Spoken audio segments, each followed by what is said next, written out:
These leaders represent 300 million people on the Horn of Africa. They believe they have the necessary leverage to stop the fighting in Sudan. Malik Agar is Sudan's representative here.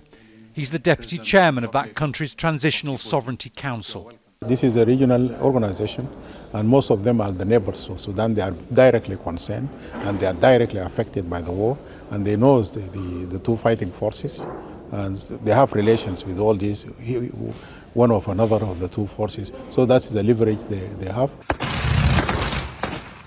War between Sudan's army and the paramilitary Rapid Support Forces, the RSF, broke out in April over tensions linked to a plan for a transition to civilian rule.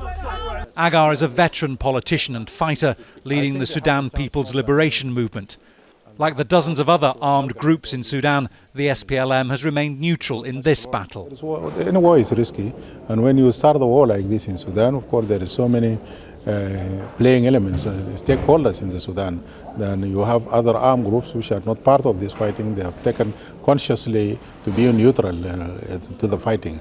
And then any war has external elements. We don't know how these external elements are going to play out in the Sudan. The other countries here are worried the conflict could spread.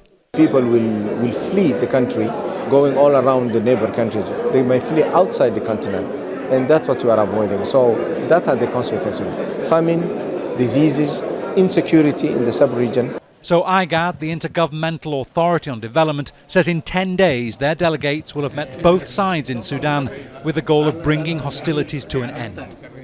IGAD has also given itself 2 weeks to persuade both sides in Sudan to allow a humanitarian corridor to be set up. And there are also plans to organise a national dialogue for the people of Sudan. But these are ambitious aims, given the enormous challenges there have been even getting both parties to agree to the shortest of ceasefires. Bernard Smith, Al Jazeera, Djibouti.